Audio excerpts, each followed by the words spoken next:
Hello, 7th grade math. This is Mr. Burford, and in this video we'll be taking a look at lesson 31, reading and writing decimal numbers.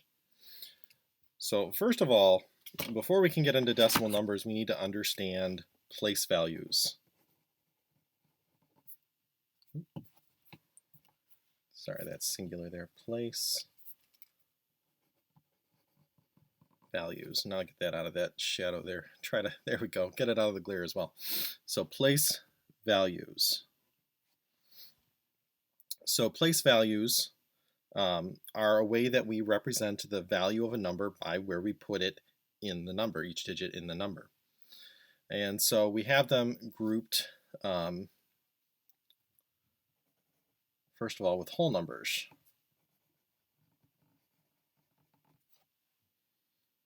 And so if we were together, and I'm sorry that glare is so bad, I'll kind of keep moving it around.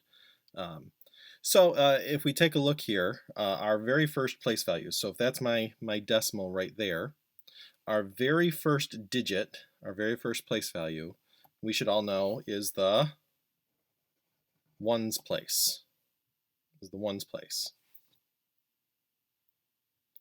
And so when we write out place values, we always write them out in words.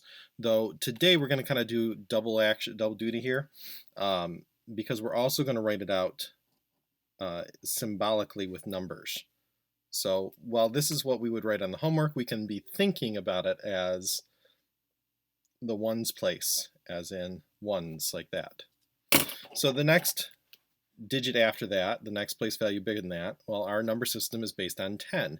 Each place value gets 10 times bigger than the one before it. So this would be the tens place, or if we write it with the numbers, tens. And then after that, of course, is the hundreds. And then symbolically, we would write it like that. So ones, tens, hundreds are our first three place values. Now in our number system, our place values are grouped together into groups of 3. And so this group of 3 right here is what can be referred to as either the ones group or the base group. Now personally, mathematically, I think the ones group makes the most sense, because then what we're really saying here in this column is we have one group of ones. And in this column, we're talking about how many 10 groups of ones we have. And in this group, how many 100 groups of ones do we have? Which, of course, just simplifies down to our ones, tens, and hundreds. But the term base group also makes a lot of sense, because this is what all the other place groups are based off of. All the other place groups are based off of ones, tens, and hundreds. So as I move up to the next group of 3 digits, this is the thousands group. And so if we consider our base group has a ones, tens, and hundreds. This will also have a ones, tens, and hundreds. But now it's ones, tens, and hundreds of the thousands. So that means that our next place there, after the comma, would be the 1000s place, which we don't say 1, we just simplify it down to the thousands place.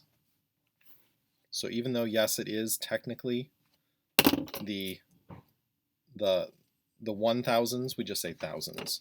So symbolically, the thousands, and then after the thousands or 1000s, we have the 10,000s. And then if we write that symbolically, 10,000s. And then, of course, the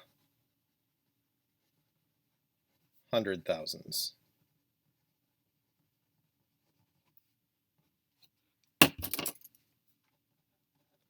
So as long as we know this base group, and we know the name of each group after this, we can just know all of our place values up as high as we can go. So today we're not going to go too far. We're going to go one more spot over. So if this is the ones group, then we got the thousands group is the next 3 digits. So the next 3 groups after that should be the millions. And so we'll have the 1 millions, which is just the millions. We'll have the 10 millions, and then we'll have the 100 millions.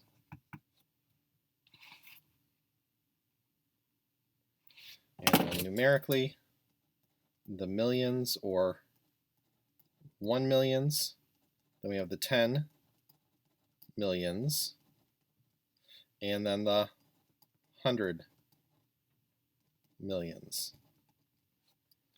Now, ladies and gentlemen, mathematics is all based on patterns. That's a very powerful tool that we can use to examine what something is going to be. So if we think about, every place value becoming 10 times bigger than the one before it, 1 times 10 is 10, 10 times 10 is 100, 100 times 10 is 1,000, 1,000 times 10 is 10,000, all the way up to 100 million. If we go backwards then, we should be dividing by 10. So 100 divided by 10, or 100 million divided by 10 is 10 million. 10 million divided by 10 would just be 1 million. 1 million divided by 10 is 100,000. Divide that by 10, that's 10,000. Divide 10,000 by 10, that's 1,000. Divide 1,000 by 10, you got 100. 100 divided by 10 is 10. 10 divided by 10 is 1, which means now we should be able to continue this pattern past the decimal over here. So now if we have the ones here, and we divide it by 10, well, obviously that's no longer going to be a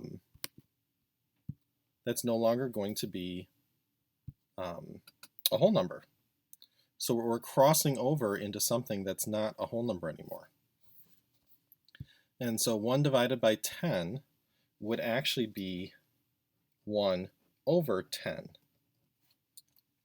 So that's what it would be symbolically. Well, what is this? This is 1/10. Now, again, we don't say the 1, so this is just the tenths place. And that's where that comes from. It comes from the denominator being 10. And so then if we were to divide that by 10, well, if you take something that's been cut up into 10 equal pieces and cut each of those up into 10 equal pieces, then they're all cut up into hundredths. Each of them will be 1/100th. And so this is the hundredths place. And at this point, you may begin to notice that there's a really easy pattern here that we can follow to quickly figure out what our decimal place values are. Particularly if you imagine the fraction version of our place values, notice that this denominator has 1 0 in it, and it's also the first decimal place. This denominator has 2 zeros in it, and it's the second decimal place. So if we extend that pattern, then next should come a decimal place where its fraction version should have 3 zeros. It's the third decimal place. Its denominator should have 3 zeros. And so this is the thousandths, because that's 1,000th. Here's the one that always throws a lot of students for a loop. But hopefully using our shortcut, we can easily discover what the right answer is. So if this is the 1, 2, 3, 4th decimal place, that means that our fraction version is going to have 1, 2, 3, 4 zeros in the denominator. Well, that is 1/10,000th. So therefore, the next place is the 10,000ths. Now, a lot of students make the mistake of calling that the millionths place.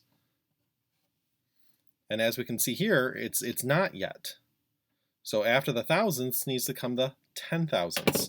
And so now if I move on to the 5th decimal place, our denominator is going to have 1, 2, 3, 4, 5 decimal places. And so, well, that's 1/100,000th. So this is the 100,000ths.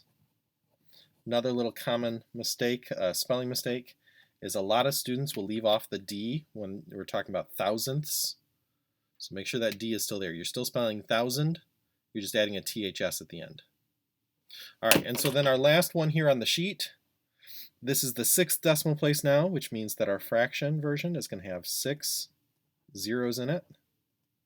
And so if I put my commas in there, I can see that that is 1 million in the denominator, so that's 1/millionth. So this is finally the millionths place. So million has 6 zeros, so a millionth will be the 6th decimal place.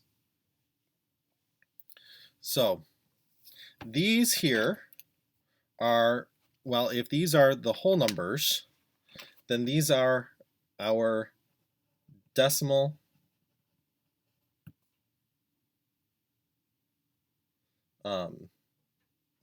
place values.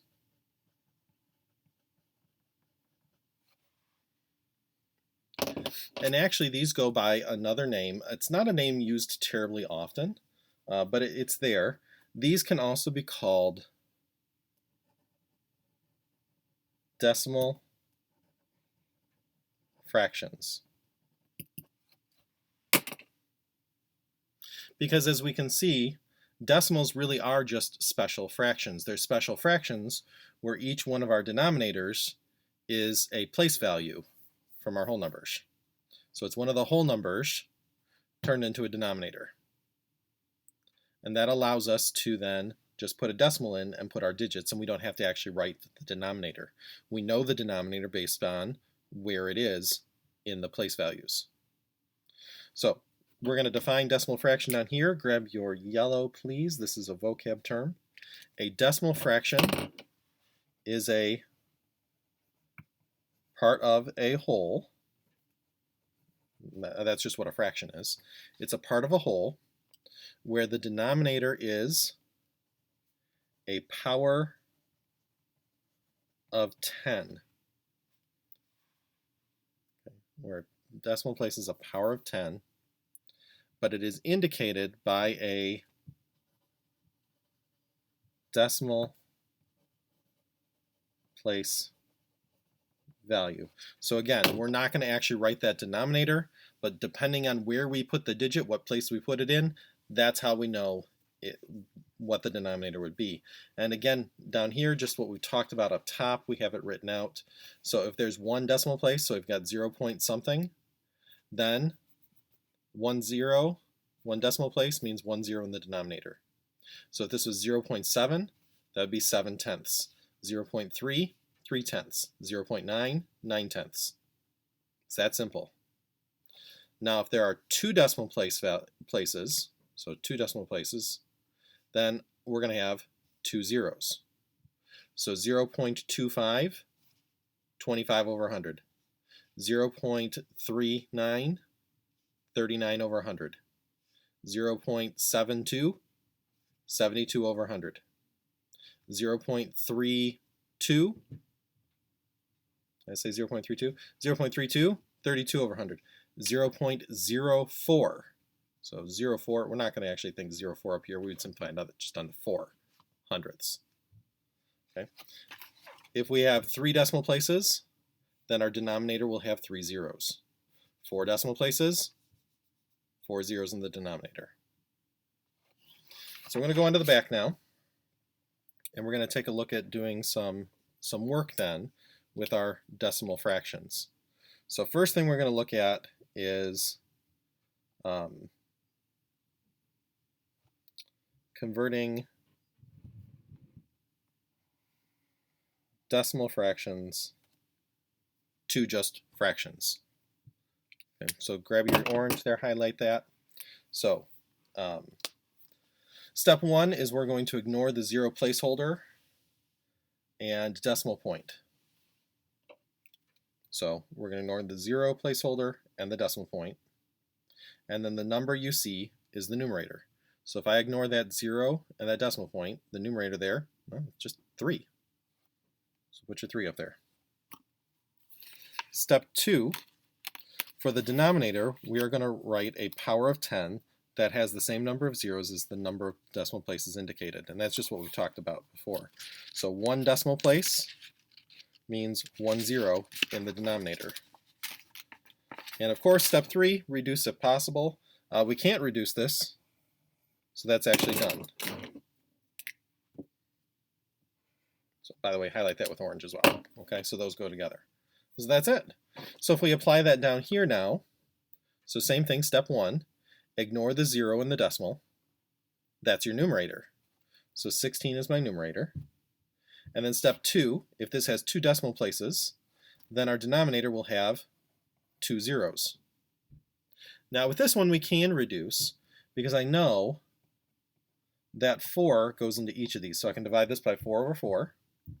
And so 16 divided by 4 is 4. And 100 divided by 4 is 25. And that cannot be reduced anymore. So 0.16 is 4/25. And then for our last one here, 0.125. So again, ignore the 0 in the decimal.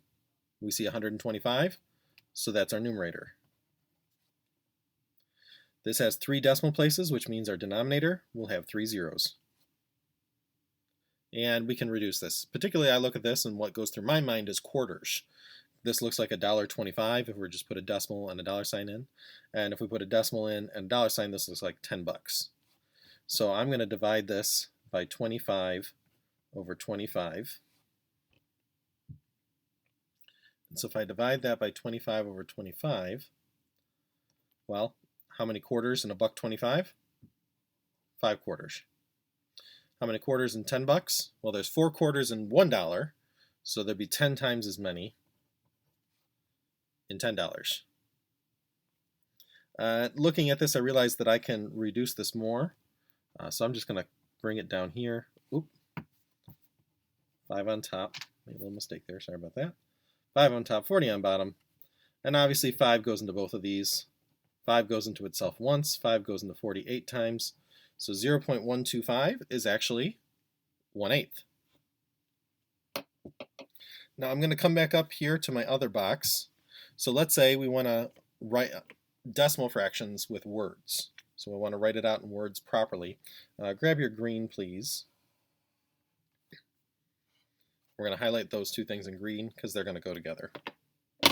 So step 1 here is to ignore the 0 placeholder and the decimal point, and we're going to write that number you see in words. So this is a lot like making our fraction, but instead of writing a numerator, we're just going to write it in words.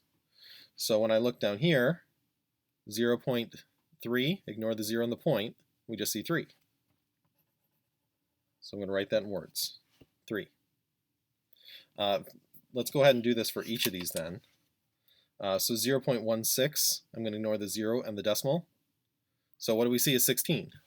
So I'm going to write that in words, 16. Down here, 0.125 looks like 125 when I ignore the 0 and the decimal. Now here's the thing though. Remember to write 2-digit numbers like 25 using a hyphen, like 20-5. So when I have this 125 down here, I got to remember that. So 120-5.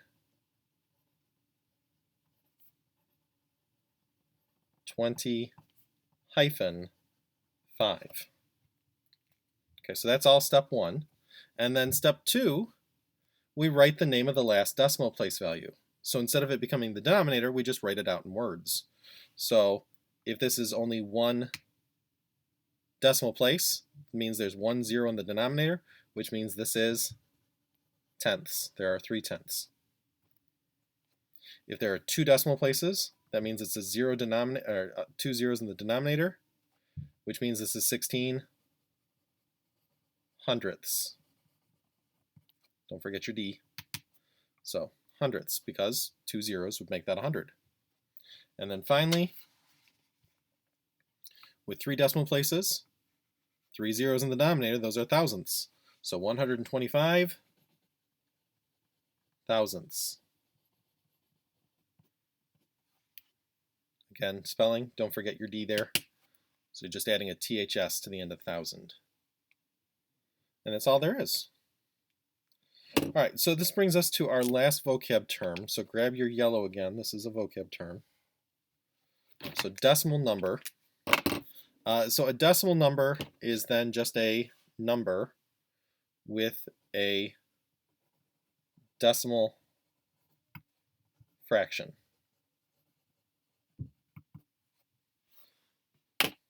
So this allows us now to have whole numbers as well. So we're going to particularly take a look at what happens when we have something with a whole number. So first things first, let's go ahead and grab our blue. We're going to look at converting decimal numbers to fractions. So converting decimal numbers to fractions. So highlight that in blue as well. So step one, if there is a whole number part, we're going to copy the whole number. So all these do have them. So if we've got the whole number 4 here, whole number 4. If we've got the whole number 15 here, whole number 15. If you have the whole number 1, whole number 1. And then step 2 then is to convert the decimal fraction to a fraction. So this time we don't have a 0 placeholder, but we're going to ignore the whole number, ignore the decimal, and follow the same things we did above. So what we see then is the numerator, and since there's 1 decimal place, 1 0. And so this is 4 3/10. So 15.16, again, ignore the whole number and the decimal, and what you see is your numerator.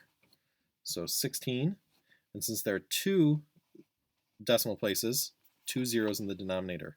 Now this is 16 hundredths, just like we had 16 hundredths up here. The only difference is now I've got a whole number to go with it. So I can still reduce this by 4 over 4, but this time the whole number is going to have to keep tagging along. So whole number is 15, whole number is still 15, whole number is still 15 when we're done. And so my fraction reduces to 4/25. So 15 and 4/25. And then finally, my 1.125, well, the 0.125 is going to become a fraction just like I did up here. So 125 is the decimal digits there, 125. And then we have 3 decimal places, so 3 zeros in the denominator. And so I'm actually going to speed things up a little bit here. And since we could reduce this by 25, and we could reduce this by 5, well, if we put those together, 25 times 5 is 125. So if I divide this by 125 or 125, it will completely reduce this once, all the way. So 125 divided by 125 is 1, and then 1,000 divided by 125 is actually 8. Whole number, remember, keeps tagging along, so if it's a whole number 1, it's a whole number 1, it's a whole number 1, and then 1/8. And so really the only difference here is instead of having a 0 for a whole number, our whole number has to tag along with each part of our answer. All right, and so then our last part, I'm going to grab my purple for this one. We're going to look at writing decimal numbers with words, and I'll highlight that in purple as well. So if there is a whole number part, write the whole number part followed by and. So in each of these we do have a whole number part. So this is going to become 4 and. This is going to be 15 and. This is going to be 1 and. And so the and basically seems like it's the decimal point. It's actually not, but there are times in mathematics where something is technically wrong, but it's so close to being right that it's still helpful. So I will say this. If you want to think of the and as basically being your decimal point, it'll work. It's not technically right, but it's so close to right that it will work. So 4 and, 15 and, 1 and then step 2 is to write the decimal fraction. In other words, do what we did up here. Okay? So, you know what, let's actually do this for me real quick. I just had this idea. Grab your orange real quick. So step 2 here was to just do what we had already done in the orange. And step 2 over here is to do what we'd already done in the green. So let's just make that connection there real quick with the colors. So to finish this off, So so we take the decimal digits, which here is 3, followed by the last place value. So 1 decimal place means these are tenths. 1 decimal place, 1 0, tenths. So for the second one, so we got 15, and then it's after the decimal we see 16. But 2 decimal places will make that the hundredths. 2 decimal places, 2 zeros in the denominator, hundredths. And last of all, the 1 point, and then we see 125. So 120, don't forget your hyphen, 5. And then since there are 3 decimal places, this will be thousandths.